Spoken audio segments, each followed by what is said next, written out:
E aí galera, beleza? Lucas aqui. Pessoal, nesse vídeo eu queria falar um pouquinho sobre criação de usuários, beleza? No GLPI,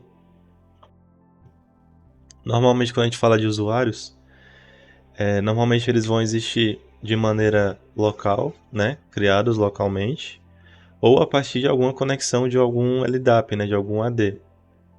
O GLPI não existe, nativamente falando, a opção de você criar, deixar disponível uma tela de cadastro, vamos dizer assim, né? E às vezes alguns clientes procuram esse recurso, né, dos usuários, dos seus próprios clientes poderem criar o seu usuário no seu sistema de chamadas, por exemplo. Nativamente falando, isso não é possível, mas é possível sim criar um formuláriozinho com algumas perguntas e algumas validações para que isso aconteça na ferramenta, né? Acaba agregando mais valor ao ambiente quando necessário, quando se achar vantajoso para aquele processo, para aquele cliente, né? Para aquele ambiente, ok? Então, se vocês perceberam, eu coloquei um avisozinho aqui na tela de login. Para criar seu usuário, acesse aqui, né? E aí, clicando aqui, ele vai abrir para mim esse formulário. A primeira coisa que é interessante comentar é que nesse formulário existem algumas validações, né? Então, aqui nesse exemplo, eu estou pedindo aqui para o usuário preencher o nome, o sobrenome, o e-mail e a senha, né? E aí, nesse exemplo aqui, o login do usuário vai ser o e-mail digitado e a senha vai ser a senha que ele digitou.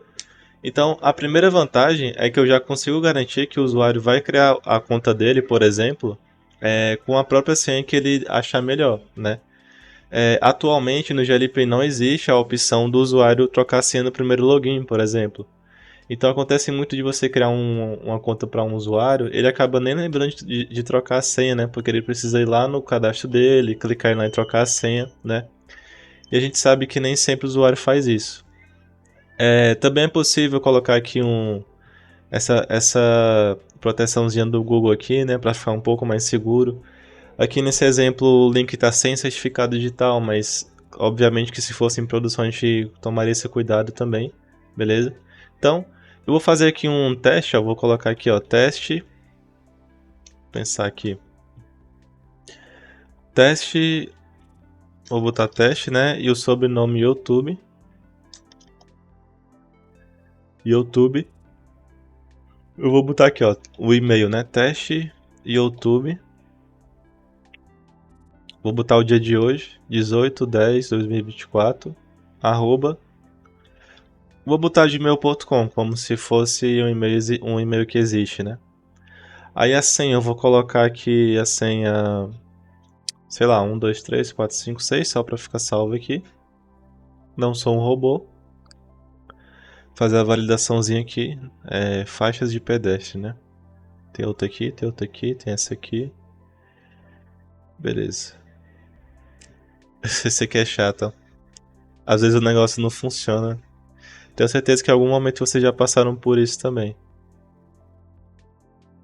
Tô na dúvida se tem um semáforo aqui. Não, beleza, deu certo. Nesse exemplo aqui, esse usuário eu sei que não existe, né? A partir desse e-mail aqui, ele vai validar, mas eu sei que não existe. Mas vamos estar fazendo aqui o cadastro. Olha, aparece aqui. Cadastro realizado com sucesso. Para acessar, clique aqui e utilize seu e-mail e senha. E-mail atribuído com sucesso. Se eu clicar aqui, ele vai para a tela de login do GLPI. Beleza? Se a gente fizer um teste com esse usuário,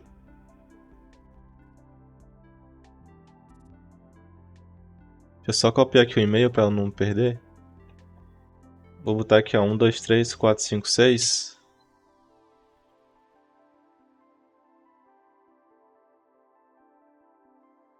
Ó, a gente consegue ver que ele já conseguiu logar na ferramenta, né? Com o perfil de abertura de chamado. Ele já consegue abrir um chamado, beleza? E também já consegue estar visualizando aqui os formulários. Tudo isso também foi definido para o primeiro login. O interessante aqui também é que nesse exemplo, o usuário ele caiu numa entidade chamada autocadastro, né? Como se no processo, por padrão, os usuários que inicialmente não foram identificados, eles caíssem nessa entidade, né? E aí a própria equipe depois atualizasse isso lá no cadastro do usuário. Beleza? E aí, se a gente der uma olhada lá na aba de cadastro, ó, eu tô com um usuário aqui super admin.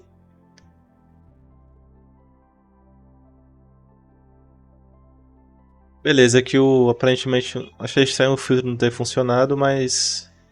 Ah, tá. É que foi criado diretamente no banco, né? Por isso não estava aparecendo, eu acho. Então, se vocês perceberem, o que o usuário preencheu, ele foi populado aqui no cadastro dele. Então, o login ficou com o e-mail, o sobrenome e o nome. A senha não é possível ver, mas também foi indefinido e vocês viram que eu consegui logar. O campo e-mail também já foi preenchido com o e-mail que ele digitou, né? Então, se esse usuário abrisse um chamado e tivesse notificações de e-mail, por exemplo, ele já estaria recebendo. Também já veio por padrão como usuário interno do GLPI. E aqui no comentário eu também deixei esse aviso aqui, né, criado através do formulário de cadastro. Aí daria para rastrear isso também futuramente, beleza? E aí que eu estava comentando com vocês, esse usuário nesse exemplo, ele foi atribuído para ele um perfil de abertura de chamado, né, na entidade chamada autocadastro. Então esse aqui seria um exemplo de uma forma de fazer um formulário, né, de autocadastro e tal. E aí, dependendo do processo, né, das etapas serem definidas, esse usuário, esse cliente, embora eu não seja exatamente, né, qual seria o meu cliente a partir do usuário, ele já poderia estar abrindo o chamado, e aí eu, como administrador ou um próprio técnico, poderia estar só depois atualizando o perfil na entidade correta dele, daquele usuário, né? Obviamente, quem está envolvido ali na parte do atendimento, eles vão saber aquele usuário de que cliente ele pertence, vamos dizer assim, né? Então, isso é sem erro. Obviamente que teria outras formas de fazer também, beleza? E assim, se vocês derem uma olhada aqui, se eu tentar criar novamente esse usuário aqui, posso até voltar aqui, ó. Na verdade eu não preciso sair aqui, né? Ó, vou até dar um F5 aqui, ó. Vou só preencher qualquer coisa. Vou colocar aquele e-mail, né? Vou botar qualquer senha.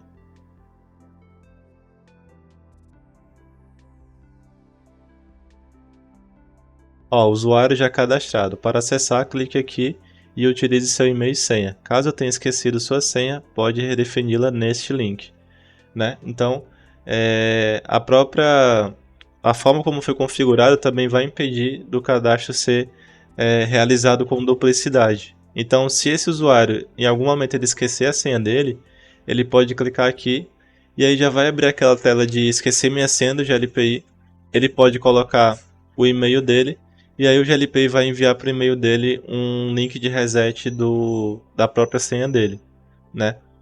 Então, imaginando um ambiente que você faça um pré-cadastro dos usuários, ele já poderia estar consultando. A partir do momento que ele tentasse preencher aqui, ele já saberia que o usuário dele já existe e que ele só precisa resetar a senha. O que vamos dizer assim, que a maioria dos sistemas fazem, né? Eles normalmente funcionam dessa forma. O sistema, a empresa, ela deixa um cadastro lá pré-definido para você depois só resetar a senha, ou ela orienta você como é que você vai criar o seu usuário. Obviamente que isso daqui poderia ser adaptado, né? Até para aceitar, por exemplo, o cadastro só de alguns domínios, por exemplo, né? Então, isso varia muito de cenário para cenário. Beleza? Então, só para complementar para vocês que é possível sim fazer aqui um cadastro, um autocadastro de usuários para ser incluso isso no GLPI de maneira automatizada, vamos dizer assim, já definindo, por exemplo, um perfil inicial, uma entidade inicial, alguns campos ali pré-preenchidos, esse tipo aí. Espero que tenham gostado desse vídeo. No mais é isso, né? Queria só passar para vocês porque às vezes algumas empresas procuram e aí é interessante, talvez você até que tem uma empresa, você cliente, esteja procurando esse serviço também. Ou qualquer outro serviço relacionado à parte de implementação, configuração ou consultoria no GLP em si, ok? Agradeço a sua participação no vídeo até aqui, abraços e qualquer coisa. Eu vou deixar alguns comentários úteis aí na descrição do vídeo, ok? Então, pessoal, Até a próxima.